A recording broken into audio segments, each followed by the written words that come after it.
সুপ্রিয় শিক্ষার্থীবৃন্দ, আশা করি সবাই ভালো আছো। আজ আমরা ইলেকট্রন বিন্যাস লিখন সম্পর্কে একটু কথা বলবো। ইলেকট্রন বিন্যাস লিখনের কাজটা তোমরা এর আগের অর্থাৎ ক্লাস 10-এ যখন ছিল তখন সম্ভবত করেছো অথবা করো নাই এরকম। তো আমরা এটা একটু দেখব। ইলেকট্রন বিন্যাস লেখার নিয়ম।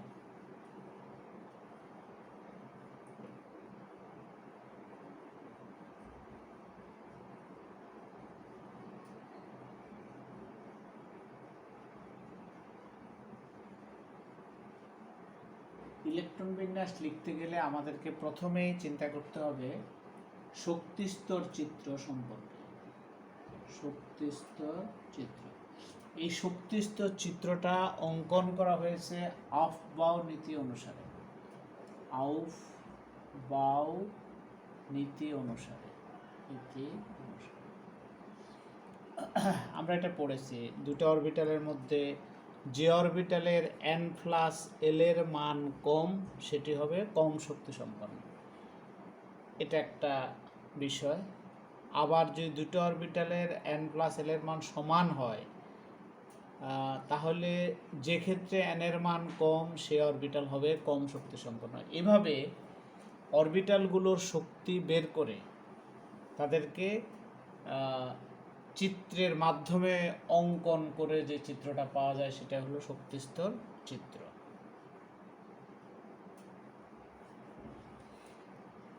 শক্তিস্তর চিত্র অঙ্কনের বিষয়টা আমরা এনশিওর করতে হবে যেন আমরা পারি সব সময়। দরকার হলে আমরা শক্তিস্তর চিত্রটা এঁকে নেব।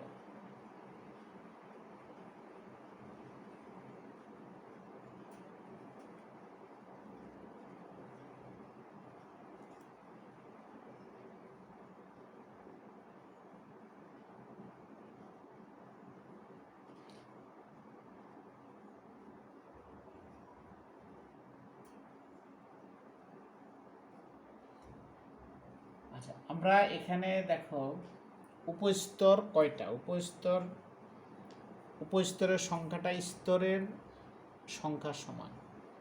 1 নাম্বার স্তরের উপস্তর একটা, 2 নাম্বার স্তরের উপস্তর 2টা, 3 নাম্বার স্তরে 3টা, 4 নাম্বারে 4টা, তাহলে 5 নাম্বারে তো উপস্তর 5টা হওয়ার কথা।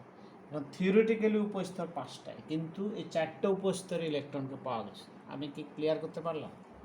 আমাদের যদি বলা হয় 5 নং শক্তি স্তরে কয়টি উপস্তর আছে, আমরা এই কথাটা বলতে পারি যে তাত্ত্বিকভাবে 5 নাম্বার স্তরে 5টাই উপস্তর আছে, তবে প্র্যাকটিক্যালি 4টে উপস্তরে ইলেকট্রনকে পাওয়া গেছে। 6 নংয়ের ক্ষেত্রেও একই রকম, 7 নংয়ের ক্ষেত্রেও একই রকম। তো আমরা এইভাবে সহজভাবে জিনিসটা দেখাতে পারি।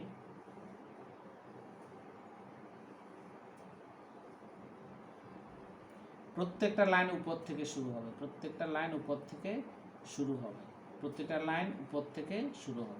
তাহলে আমরা যদি এখন দেখি সবচেয়ে কম শক্তি সম্পন্ন হলো 1s, তারপর 2s। খেয়াল করতে হবে প্রত্যেকটা লাইন উপর থেকে শুরু হবে, হয়তো জানো, তবু আমি আবার একটু রিপিট করতেছি।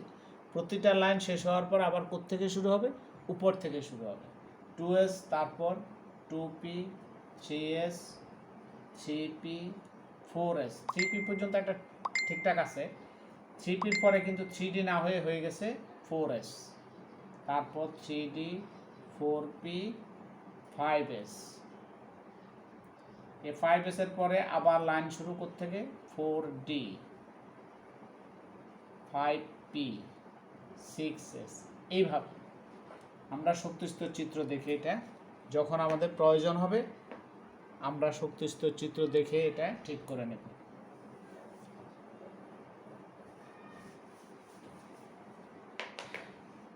ইলেকট্রন বিন্যাসের সুস্থিতির বিষয়টা আমাদের বিবেচনায় আনতে হবে। ইলেকট্রন বিন্যাসের সুস্থিতি, এটাও হয়তো তোমরা জানো যে পূর্ণ এবং অর্ধপূর্ণ অরবিটাল, আমি একটু লিখে দিচ্ছি এখানে, পূর্ণ এবং অর্ধপূর্ণ অরবিটাল, পূর্ণ এবং অর্ধপূর্ণ ইলেকট্রন অর্ধপূর্ণ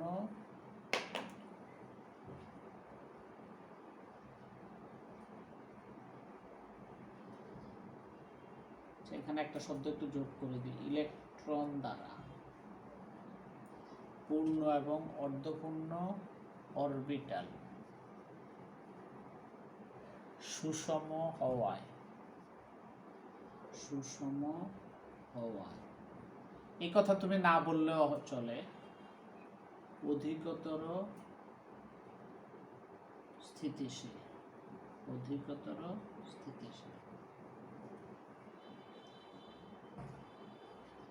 ইলেকট্রন দ্বারা পূর্ণ এবং অর্ধপূর্ণ অরবিটাল অধিকতর স্থিতিশীল। যেমন তোমার যদি বলা হয় 3d4 4s2 এটার এবং 3d5 4s1, এই দুইটার মধ্যে তুমি লক্ষ্য করো d5টা হলো অর্ধপূর্ণ। এখন এখানে সুষম একটা কথা ব্যবহার করা হয়েছে, এটা তুমি বুঝবা। দেখো ডি উপস্তরে কয়টা অরবিটাল? 5টা অরবিটাল, 1 2 3 4 5। d5 যদি হয় তাহলে প্রত্যেকটা অরবিটালে কয়টা করে আছে? একটা করে, অর্থাৎ সবগুলো অরবিটালের একই রকমের, কারো কোনো বেশিও নাই, কারো কোনো কমও নাই। আবার যদি ধরো d10 এর কথা আমরা চিন্তা করি, এটা d5, d10 এর কথা যদি আমরা চিন্তা করি,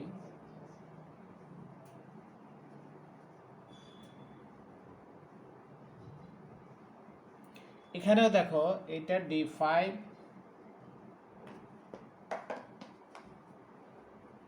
এটা d10। এই যে দেখো এখানে প্রত্যেকটা অরবিটালে একটা করে ইলেকট্রন আছে, এখানে প্রত্যেকটা অরবিটালে দুইটা করে ইলেকট্রন আছে, অর্থাৎ এই প্রত্যেকটা অরবিটালই সুষম, একই ধরনের। এই সুষম হওয়াতে এই ধরনের বিন্যাস অধিকতর স্থিতিশীল, মানে d4 এর থেকে d5 এর স্থিতিশীলতা অনেক বেশি। একইভাবে তোমার 3d9 4s2 এটার তুলনায় 3d10 4s1 অনেক বেশি স্থিতিশীল। তো ফলশ্রুতিতে তোমার সাথে কখনই d4s2 এর দেখা হবে না, কখনো d9s2 এর দেখা হবে না। যখনই d9 হবে তখন সে 4s থেকে একটা ইলেকট্রন জোর করে নিয়ে d10 হয়ে যাবে। এটা হলো তার স্থিতিশীলতার জন্য। যেমন এই ধরনের বিন্যাস ক্রোমিয়ামে আছে, কপারে আছে, আমরা দেখব। আমরা যদি একটা ইলেকট্রন বিন্যাস লিখি, ধরো ক্রোমিয়াম 24, কেমন?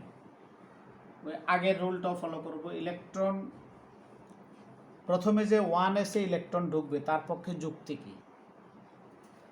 ইলেকট্রন যে প্রথমে 1s এ ঢুকবে তার পক্ষে কি যুক্তি? এটা হলো ওই আফবাউ নীতি। আফবাউ নীতিতে বলা হয়েছে যে ইলেকট্রন প্রথমে কোথায় প্রবেশ করবে? সর্বনিম্ন শক্তি সম্পন্ন অরবিটালে। কোথায় প্রবেশ করবে? সর্বনিম্ন শক্তি স্তরে বা সর্বনিম্ন শক্তি সম্পন্ন অরবিটালে প্রবেশ করবে। ওই অরবিটাল ইলেকট্রন দ্বারা পূর্ণ হওয়ার পর অবশিষ্ট ইলেকট্রনগুলো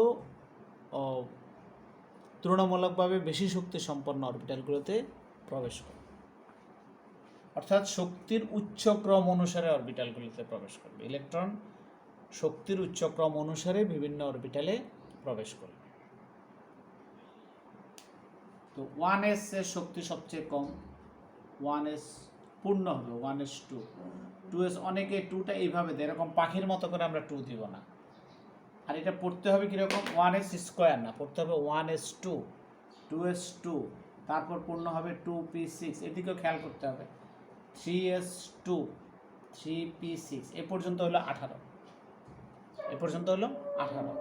এই 3pর পরে ইলেকট্রন কিন্তু প্রবেশ করে 4s, এটা লক্ষ্য করতে হবে। কিন্তু এখানে আর একটা রুলের কথা আমরা বলবো, সেটা হলো spdf, কোনো একটা স্তরের উপস্তরগুলোকে একসাথে লিখতে হয়।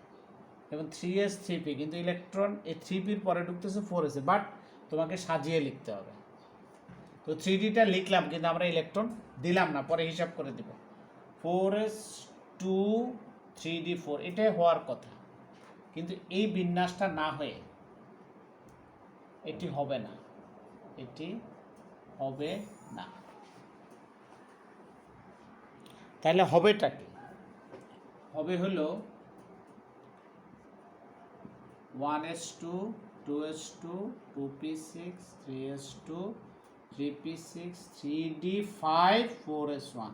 যদি আমাদেরকে প্রশ্ন করা হয় কেন এমন হলো, আমরা বলবো যে D5 হলো অর্ধপূর্ণ অবস্থা। এই অর্ধপূর্ণ ইলেকট্রন দ্বারা অর্ধপূর্ণ অরবিটালগুলো স্থিতিশীলতা তুলনামূলকভাবে বেশি, এই জন্য D4s2 বিন্যাস না হয়ে D5s1 বিন্যাস হয়েছে। আর এতে করে কী লাভ হবে? ক্রোমিয়ামের ইলেকট্রন বিন্যাসের স্থিতিশীলতা বেড়ে গিয়েছে। তাহলে ইলেকট্রন বিন্যাসের স্থিতিশীলতা বা সুস্থিতি বৃদ্ধির জন্যই অর্ধপূর্ণ বা পূর্ণ অবস্থা অর্জিত হয়।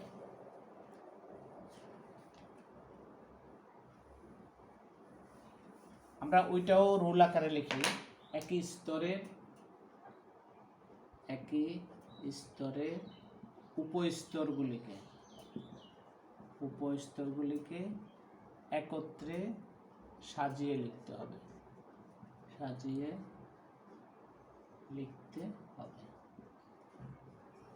চতুর্থ আরেকটা রুলের কথা আমরা বলি, n+1d এবং nf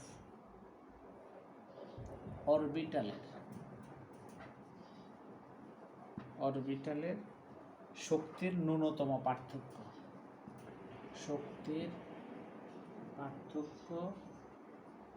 খুব কম হওয়ায় ইলেকট্রন বিন্যাসে কি হয়? ব্যতিক্রম পরিলক্ষিত হয়।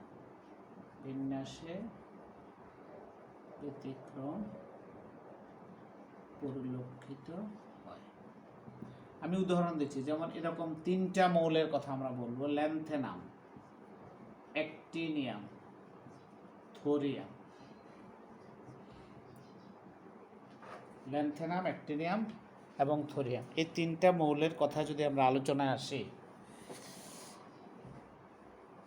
ল্যান্থেনাম আমরা যদি কাছাকাছি একটা নিষ্ক্রিয় গ্যাস থেকে শুরু করি, এরকমও লেখার একটা অপশান আছে, নিকটতম নিষ্ক্রিয় গ্যাসকে জ্যানন।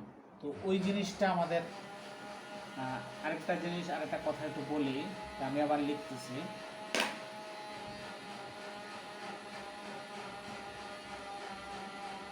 হিলিয়াম, নিয়ন, আর্গন, ক্রিপ্টন, জ্যানন, র্যাডন। এটা হলো 2, এটা 10, এটা 18, এটা 36, এটা 54, এটা 86। এই মৌলগুলোর ক্ষেত্রে ইলেকট্রন বিন্যাস লেখার সময় আমরা এদের পারমাণবিক সংখ্যাগুলো মনে রাখলে আমাদের সুবিধা হবে। এগুলো নিষ্ক্রিয় গ্যাসগুলো প্রত্যেকটা পর্যায়ে শেষের মৌল, প্রতিটা পর্যায়ে শেষ মৌল। 1p এর কোনো অস্তিত্ব নাই। এই 2 নম্বর পর্যায়ে শেষ মৌল হলো নিয়ন, এটা লাস্ট অংশ হলো 2p6, এটা লাস্ট অংশ হলো 3p6। যেই পর্যায়ের শেষ মৌল তত p6 দিয়ে তার বিন্যাসটা শেষ হবে। অর্থাৎ 3p6 পর্যন্ত লিখলে তোমার কয়টা লেখা হবে? 18টা ইলেকট্রনকে লেখা হবে। 4p6, এই যে 1 2 3 4, 4p6 পর্যন্ত লিখলে তোমার কয়টা পর্যন্ত লেখা হবে? 36টা পর্যন্ত লেখা হবে। ঠিক এইভাবে 5p6 পর্যন্ত লিখলে তোমার কয়টা লেখা হবে? 54টা লেখা হবে। আবার যদি 6p6 পর্যন্ত লিখো তাহলে তোমার কয়টা লেখা হবে? 86টা লেখা হবে। অর্গানেশন 118, 7p6 পর্যন্ত লিখলে তোমার কয়টা লেখা হবে? 118। তাহলে এই জিনিসটা আমরা এইটার মাধ্যমে ইলেকট্রন বিন্যাস আমরা লিখতে পারবো। এটার জন্য আমরা করব কি, ল্যান্থেনামের কাছাকাছি কোন মৌলটা আছে? জ্যানন আছে, তার পিছনের আর কি, পিছনের দিকের কাছাকাছি। জ্যানন পর্যন্ত লিখলে তোমার কত লেখা? 5p6। এখন তুমি ওই শক্তিস্তর চিত্রটা একটু খেয়াল করো তো, 1s 2s 2p 3s 3p 3d, যখনই দরকার আমরা এরকম এঁকে নেব। 4s 4p 4d 4f 5s 5p 5d 5f 6s 6p 6d 6f 7s 7p 7d 7f।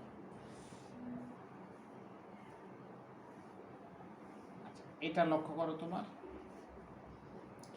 Xanon পর্যন্ত কতগুলো? 5p6। 5p কোথায়? 5p এখানে। 5p এর পরে ইলেকট্রন ঢুকবে কোথায়? 6s।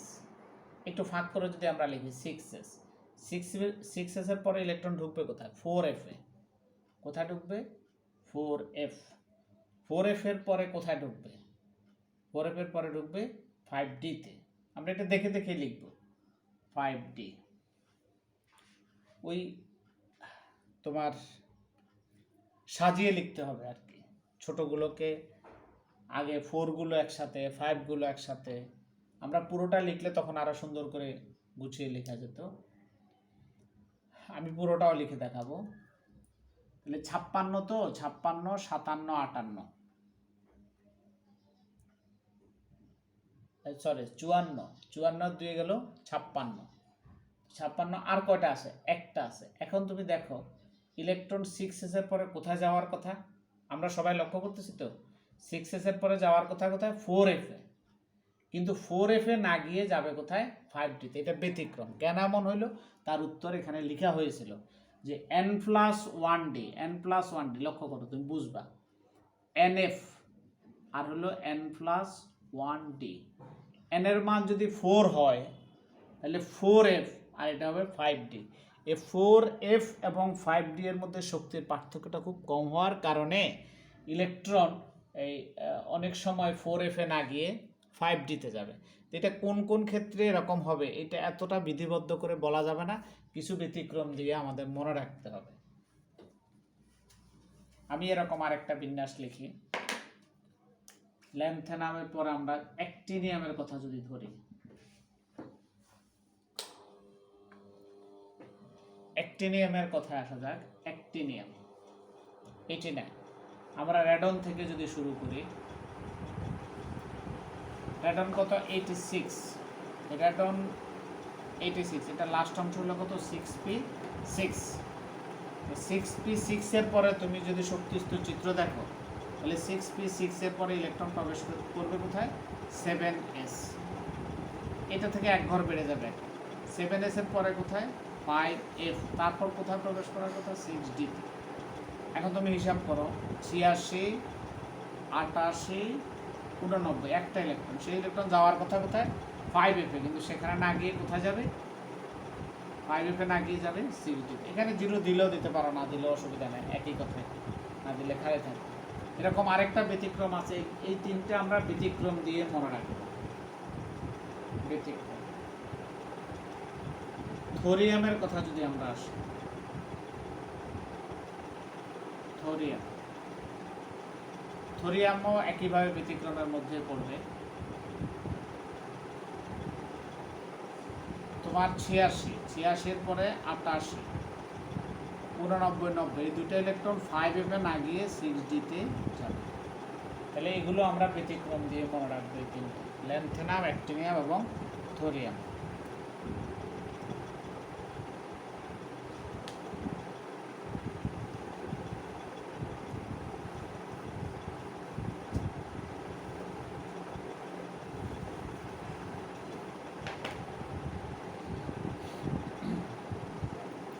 ইলেকট্রন বিন্যাসের মধ্যে আমাদের 1 থেকে 30 পর্যন্ত এই মৌলগুলো ইলেকট্রন বিন্যাস পারমাণবিক সংখ্যা সহ আমরা যেন মনে রাখতে পারি, এটা আমরা সবসময় খেয়াল করব। 1 থেকে 30 পর্যন্ত এই মৌলগুলোকে আমরা পারমাণবিক সংখ্যা সহ বিভিন্ন সময় আমাদের প্রয়োজন হয়। আমি কি বুঝাতে পেরেছি কথাটা?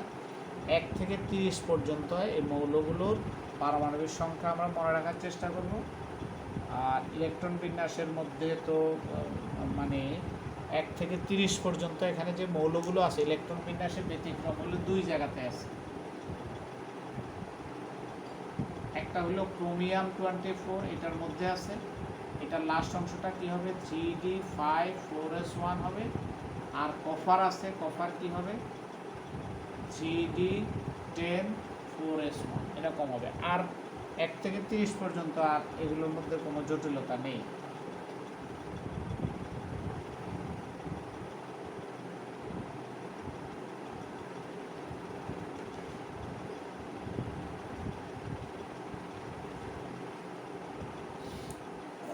আচ্ছা, নেক্সট চলে আসা যাক। আমরা আমাদের বইয়ের সাথে একটু মিল আমরা চেঞ্জ করেছিলাম। আমরা এখানে আমি বইয়ের সাথে তোমাকে পাতা মিলিয়ে দিই। তোমার বইটাও একটু খুলবা, বইও খোলার প্রয়োজন আছে।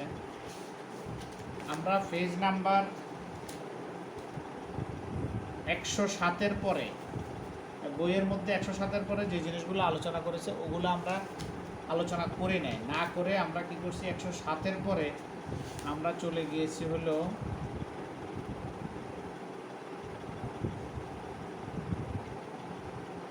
অনেকটা 115 এরকম পেজের মধ্যে 115, 16, 17 এখানে আমরা এগুলোর সাথে ওই 107 পর্যন্ত যে পড়াটা এটার সাথে 115 বা 17 থেকে পড়ার আবার মিল আছে। এই জন্য আমরা ওখানে 105-এর পরে 107-এর পরে 107 থেকে আরম্ভ করে তোমার 114 বা 15 পর্যন্ত এই পড়াটুকু আমরা না পড়ে আমরা 16, 17 থেকে শুরু করে আমরা এখানে আবহাওয়া নীতিটিতে দিয়ে 131 পৃষ্ঠা পর্যন্ত পড়েছি। এখন আমরা আবার ওই পিছনের ওই পড়াটুকু একটু পড়ে আসবো। আসলে মাঝখানের এই যেটুকু পড়া আমরা বাকি রেখে আসছিলাম এই পড়াটার সাথে আগের পড়াটা সংযুক্ত না, এটা অনেকটা বিচ্ছিন্ন পড়া, সেজন্য আমরা বাদ দিয়েছি, আমাদের সুবিধার জন্য আমরা বাদ দিয়েছি। ওই জায়গাটুকু আমরা এখন একটু পড়ে নিই। এখানে কি আছে, পরমাণুর মূল কণিকা সম্পর্কে আলোচনা আছে, এগুলো হয়তো তোমরা জানো। পরমাণুর মূল কণিকা,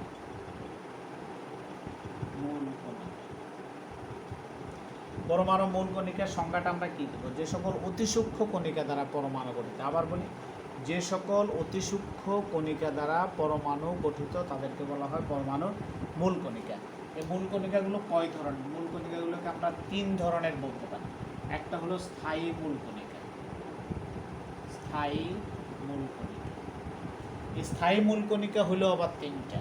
সেটা কি কি? ইলেকট্রন, প্রোটন আর কি নিউট্রন, প্রোটন। অস্থায়ী মূল কণিকা, অস্থায়ী মূল কণিকা। অস্থায়ী মূল কণিকার সংখ্যা অনেক, প্রায় 2 শতাধিক। এর মধ্যে কিছু উল্লেখযোগ্য কতিপয় উল্লেখযোগ্য হলো মেসন, পাইওন, গ্রেভিট্রন,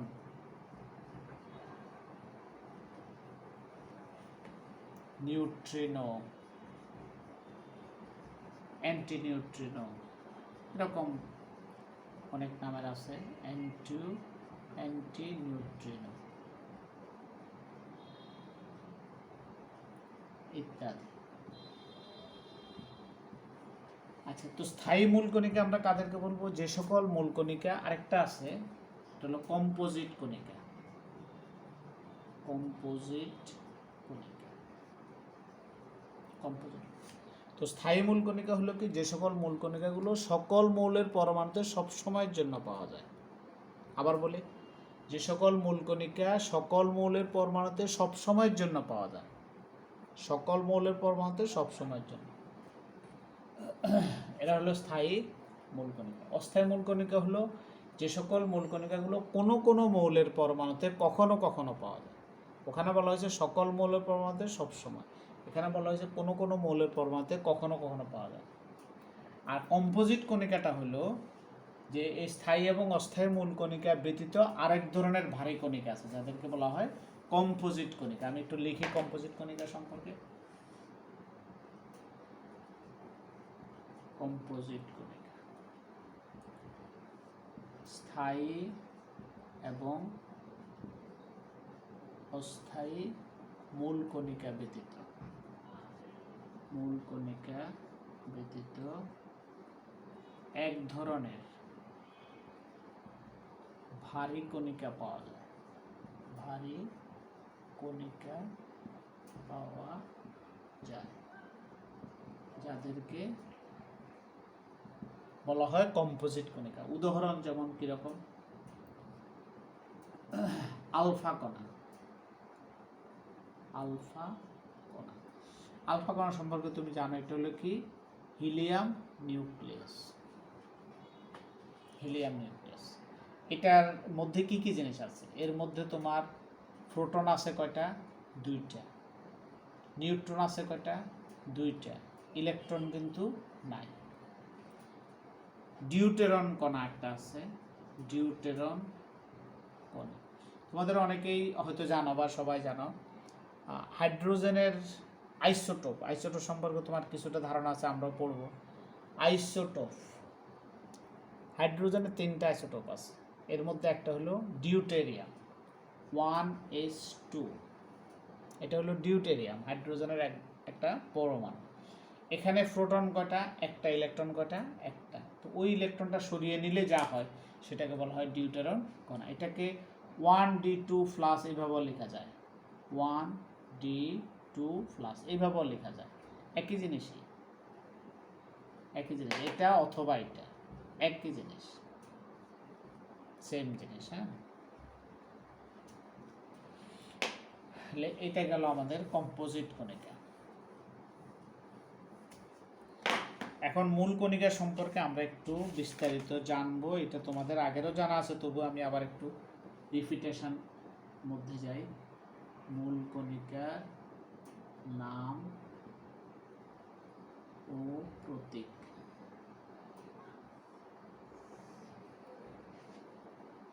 আবিষ্কারক, আবিষ্কারক। ভর, চার্জ, অবস্থান,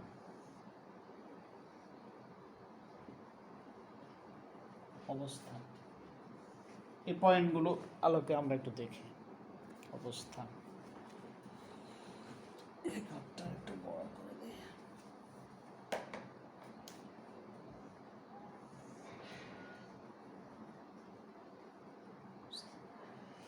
মূল কণিকার নাম তোমার ইলেকট্রন, ইলেকট্রন। প্রতীক, তো প্রতীক কি? ইলেকট্রনের প্রতীক হলো তোমার শুধু ই দিয়ে ইলেকট্রনকে প্রকাশ করা, বা -1 E0, এভাবে এটাকে প্রকাশ করা হয়, বা -1 E0। তুমি হয়তো এইভাবে প্রকাশ করো নাই, কিন্তু এইভাবে যে প্রকাশ করা যায় এটা তোমাকে জানতে হবে। -1 E0, এটা এভাবে প্রকাশের একটা সূত্র, মানে একটা কোন জায়গা থেকে এটা আসছে আমি একটু বলি, তোমার সুবিধা হবে বুঝলে।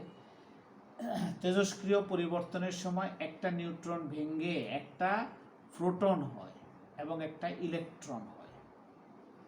তুমি এখানে দেখো, তেজস্ক্রিয় পরিবর্তনের সময় একটা নিউট্রন ভেঙে একটা প্রোটন হয় আর একটা ইলেকট্রন হয়। তুমি এখানে যোগ করে দেখো,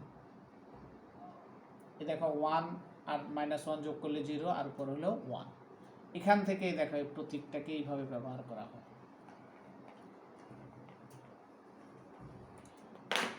আবিষ্কারক, আবিষ্কারক হলো 1897 সনে sir J Thomson, sir J Thomson. কোন পরীক্ষার সময়টা আমরা একটু মনে রাখতে পারি? ক্যাথোড রশ্মির উপর পরীক্ষাকালে। ক্যাথোড একটু জানা থাকলে আমাদের এমসিকিউটির জন্য সুবিধা আর কি। ক্যাথোড রশ্মির উপর পরীক্ষাকালে, পরীক্ষাকালে কি করেন তিনি? ইলেকট্রন অস্তিত্ব আবিষ্কার করেন। এটার ভর কত? ভর হলো 9.1085 ইন্টু 10⁻²8 গ্রাম, যা একটি হাইড্রোজেন পরমাণুর ভরের, যা একটি H পরমাণুর ভরের কত গুণ? 1837 ভাগের 1 ভাগ মাত্র। এর চার্জ কত? চার্জ এবং তার প্রকৃতি কেমন? এটা চার্জ সম্পর্কে আমরা সবাই জানি। চার্জ কত তার?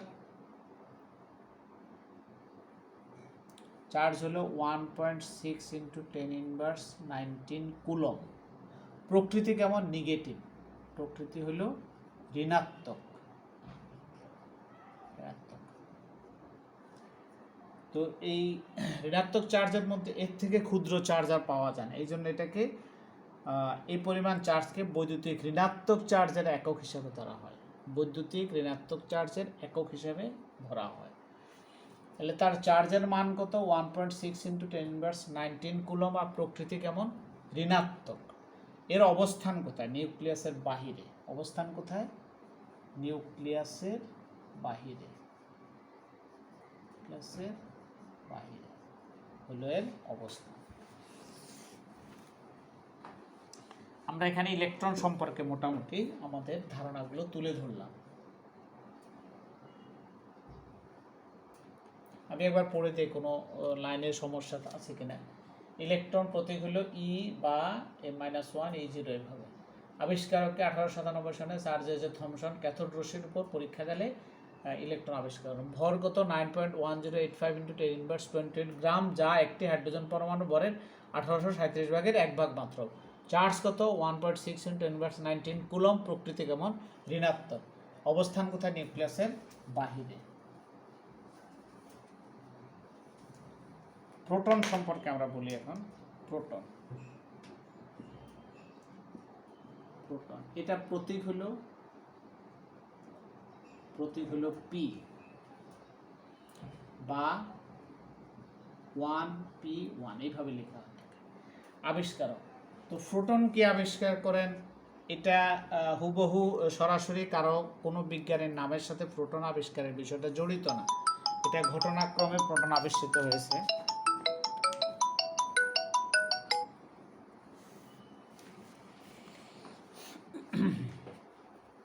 তো অমুক প্রোটন আবিষ্কার করেন এই ধরনের বক্তব্য নাই। তো একটা বক্তব্য আমরা এখানে দেব। 1919 সনে বিজ্ঞানী রাদারফোর্ড,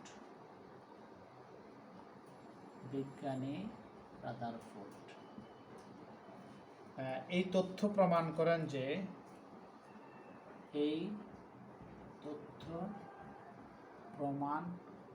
যে ইলেকট্রনের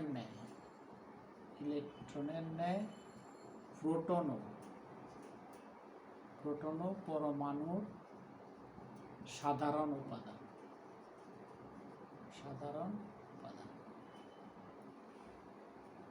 ইলেকট্রনের প্রোটন ও পরমাণুর সাধারণ উপাদান, এরকম একটা বক্তব্য আমরা দিতে পারি। আর এর ভর কত? ভর হলো 1.673 ইন্টু 10⁻24 গ্রাম।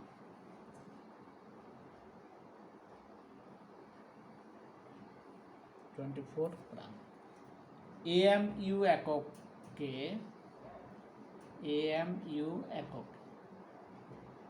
কত? 1.007276 AMU। আমরা AMU সম্পর্কে আলোচনা করব। এর চার্জ ইলেকট্রনের চার্জের সমান। প্রকৃতিটা হলো ধনাত্মক। চার্জ কত? 1.6 ইন্টু 10⁻19 কুলম। প্রকৃতি কেমন? প্রকৃতি হলো পজিটিভ, ধনাত্মক। অবস্থান কোথায়? নিউক্লিয়াসে হলো এর অবস্থান। কোথায়? নিউক্লিয়াসে। হয়ে গেল আমাদের প্রোটন। দেন আমরা আসি নিউট্রনের মধ্যে।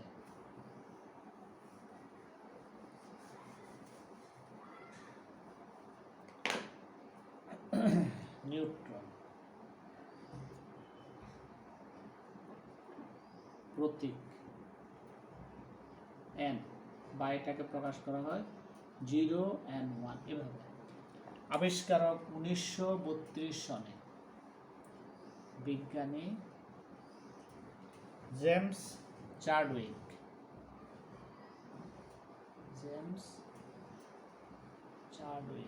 এগুলো তোমরা জানো।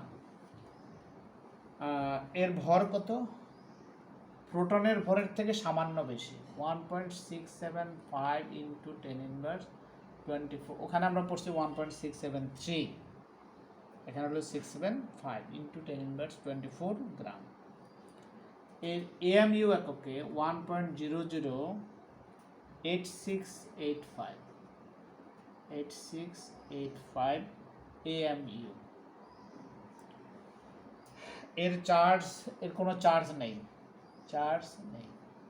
অবস্থান কোথায়? নিউক্লিয়াসে। প্রোটনের সাথে নিউক্লিয়াসে অবস্থান করে। তাহলে এই হলো আমাদের ইলেকট্রন প্রোটন নিউট্রন সম্পর্কে বক্তব্য।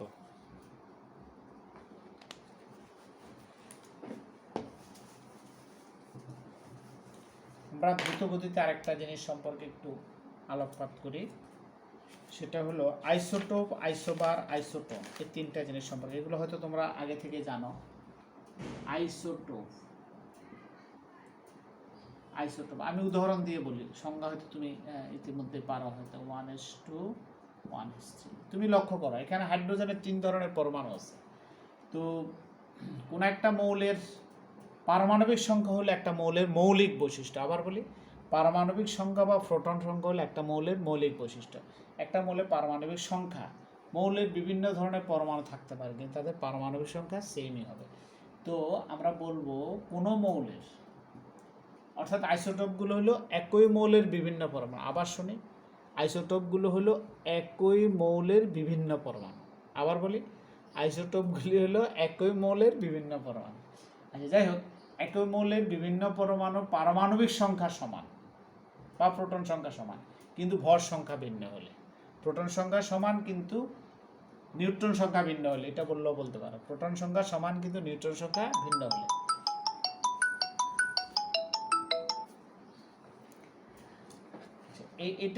এটা হলো আমাদের কি সংখ্যা? পারমাণবিক সংখ্যা বললেও বলতে পারো, পারমাণবিক সংখ্যা। আর এটা হলো কি সংখ্যা? ভর সংখ্যা।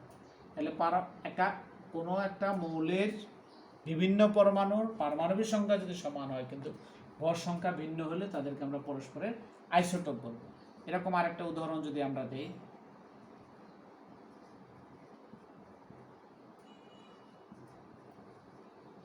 এই প্রতীকের এই জিনিসটা আমরা আবার একটু খেয়াল করি। এই প্রতীকের বাম পাশে নিচে লেখা হয় পারমাণবিক সংখ্যা বা প্রোটন সংখ্যা। প্রোটন সংখ্যা, এটাকে পারমাণবিক সংখ্যা বলা হয়। এটা হলো প্রোটন এবং নিউট্রনের সংখ্যার সমষ্টি, যেটাকে ভর সংখ্যাও বলা হয়। উদাহরণ আইসোটোপ। দেন আমরা আইসোবার সম্পর্কে একটু কথা বলি। আইসোবার,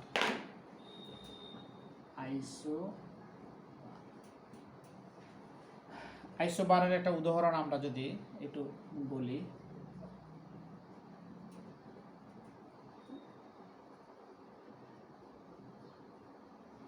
তুমি এখানে দেখো ভিন্ন ভিন্ন মৌলের পরমাণু। আমরা আগের বার বলছিলাম একই মৌলের বিভিন্ন পরমাণু, এখন আমরা বলতেছি ভিন্ন ভিন্ন মৌলের পরমাণু যাদের পারমাণবিক সংখ্যা সমান, মানে প্রোটন সংখ্যা সমান কিন্তু ভর সংখ্যা ভিন্ন। সরি, দুইটা ভুল হয়েছে বলাটা আমার। ভিন্ন ভিন্ন মৌলের পরমাণু যাদের পারমাণবিক সংখ্যা ভিন্ন কিন্তু ভর সংখ্যা সমান। পারমাণবিক সংখ্যা ভিন্ন কিন্তু ভর সংখ্যা সমান। কোনো সময় ভুলে গেলে উদাহরণ মনে রাখলে আমরা সেখান থেকে বলতে পারি। পারমাণবিক সংখ্যা ভিন্ন অর্থাৎ নিউট্রন সংখ্যা প্রোটন সংখ্যা দুইটাই ভিন্ন। এখানে প্রোটন কয়টা? 29। নিউট্রন কয়টা?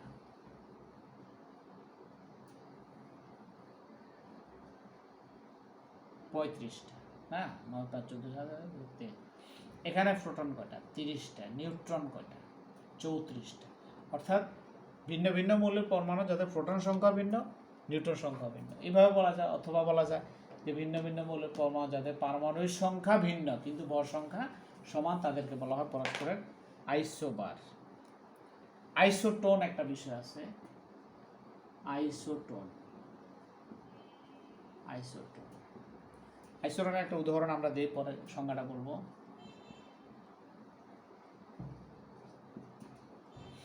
এখানে তুমি দেখো প্রথম ক্ষেত্রে আইসোটোপের ক্ষেত্রে হলো পারমাণবিক সংখ্যা সেম ছিল, আইসোবারের ক্ষেত্রে এসে ভর সংখ্যা সেম হয়েছে। এখন দেখো দুইটাই ভিন্ন, পারমাণবিক সংখ্যাও ভিন্ন আর ভর সংখ্যাও ভিন্ন। ভর সংখ্যা ভিন্ন, কিন্তু একটা মজার জিনিস দেখো, এখানে প্রোটন 6টা, নিউট্রন কয়টা? 8টা। এখানে প্রোটন কয়টা? 8টা। নিউট্রন কয়টা? তাও 8টা। অর্থাৎ ভিন্ন ভিন্ন মৌলের পরমাণু যাদের নিউট্রন সংখ্যা সমান, ভিন্ন ভিন্ন মৌলের পরমাণু যাদের কি সংখ্যা সমান? নিউট্রন সংখ্যা সমান। পারমাণবিক সংখ্যাও ভিন্ন, ভর সংখ্যাও ভিন্ন, কিন্তু নিউট্রন সংখ্যা সমান হবে। তাহলে এইভাবে আমরা সংখ্যাটা বলবো, একাধিক মৌলের পরমাণু যাদের পারমাণবিক সংখ্যাও ভিন্ন, ভর সংখ্যাও ভিন্ন, কিন্তু নিউট্রন সংখ্যা সমান, তাদেরকে পরস্পরের আইসোটোন বলে। আমরা কিছু বাড়ির কাজ নেব। হোমওয়ার্ক নেব কিছু, হোমওয়ার্ক। Definition, isotope. আমরা প্রয়োজনে একটু বই ব্যবহার করব, বইটা যেহেতু আমরা কিনেছি বইটাও আমাদের একটু সাথে থাকবে, বই পড়া তো দোষের না। Isotope, isotone, isobar. একটা আমি বেশি প্রশ্ন দিব না, তবে হোমওয়ার্কের বিষয়টা আমাদের আরেকটু সচেতন হতে হবে। অক্সিজেন 8 এর বিরক্তিকর রে বাবা রে।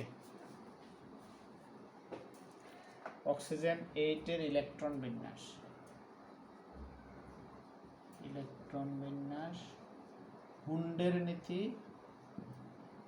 মেনে চলে কিনা, হুন্ডের নীতি মেনে চলে কিনা ব্যাখ্যা করো।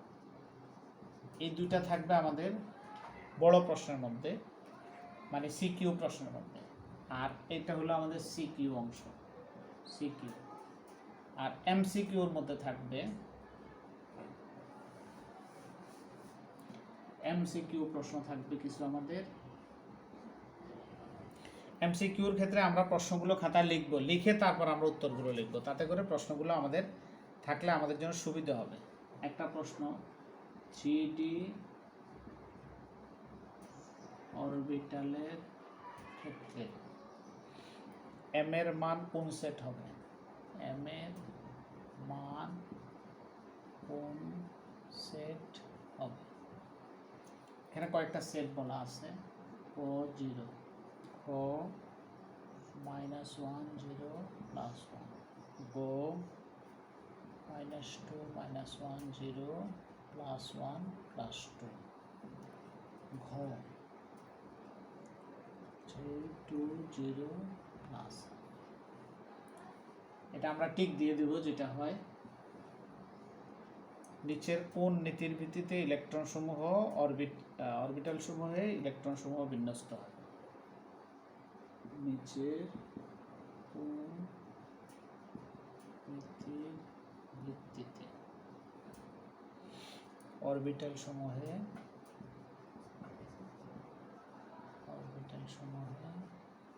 ইলেকট্রন বিন্যস্ত হয়।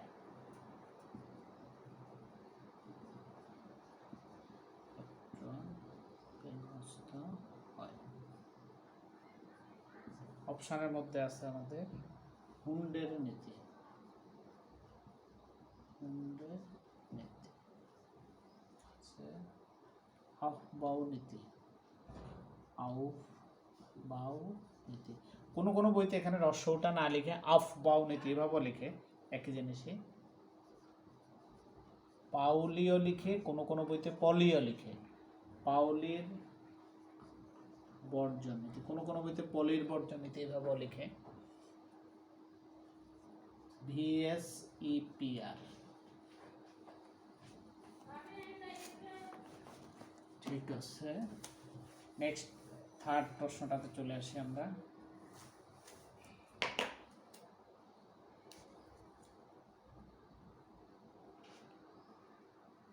ক্রোমিয়াম পরমাণুতে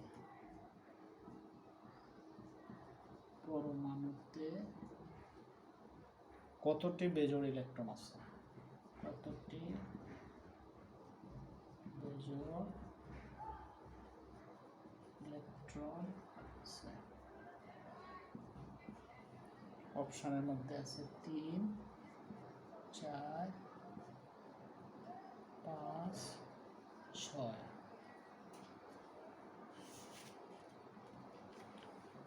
আচ্ছা, 4 নাম্বার প্রশ্নটা আসো, কোন অরবিটালে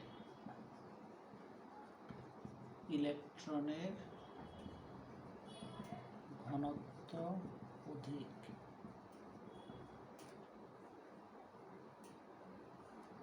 2p 1s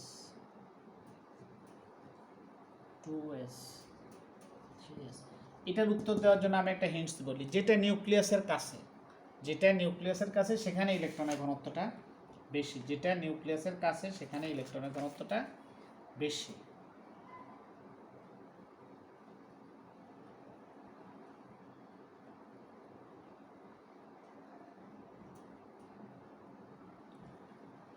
5 নাম্বার প্রশ্নটা লিখি আমরা। ইলেকট্রন বিন্যাসের সাধারণ নিয়মের ব্যতিক্রম। ইলেকট্রন বিন্যাসে সাধারণ নিয়মের ব্যতিক্রম নিম্নের কোনটিতে?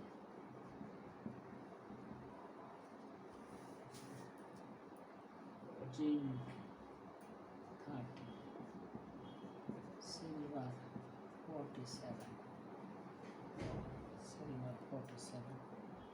Caesium 55, aluminium 30।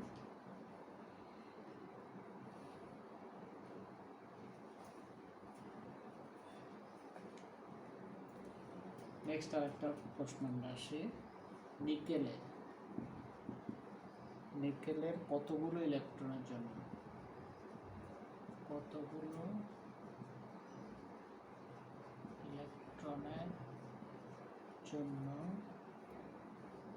n+l সমান 4 হয়? অপশন আছে আমাদের 3,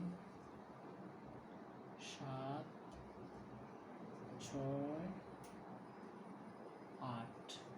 আমরা ইলেকট্রনটা লিখলেই বুঝতে পারবো কোন ক্ষেত্রে n প্লাস l, কয়টা ইলেকট্রনের ক্ষেত্রে n প্লাস l = 4। আমরা একটু লিখে চেষ্টা করব।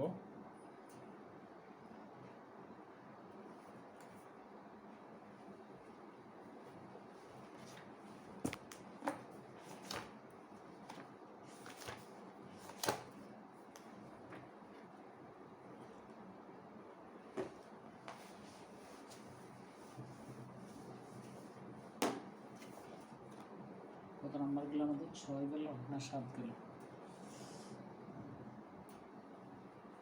6 গেল, 7 মনে হয়। আচ্ছা ঠিক আছে, আজান দিচ্ছে। আজকে আর আমরা অগ্রসর হই না, আজকে এই পর্যন্ত থাকবে। সবাই ভালো থাকো। আর হোমওয়ার্কের ব্যাপারে আমরা যেন সবাই সাবধান হই। ঠিক আছে, ভালো থাকো। আসসালামু আলাইকুম ওয়া রাহমাতুল্লাহি ওয়া বারাকাতুহু।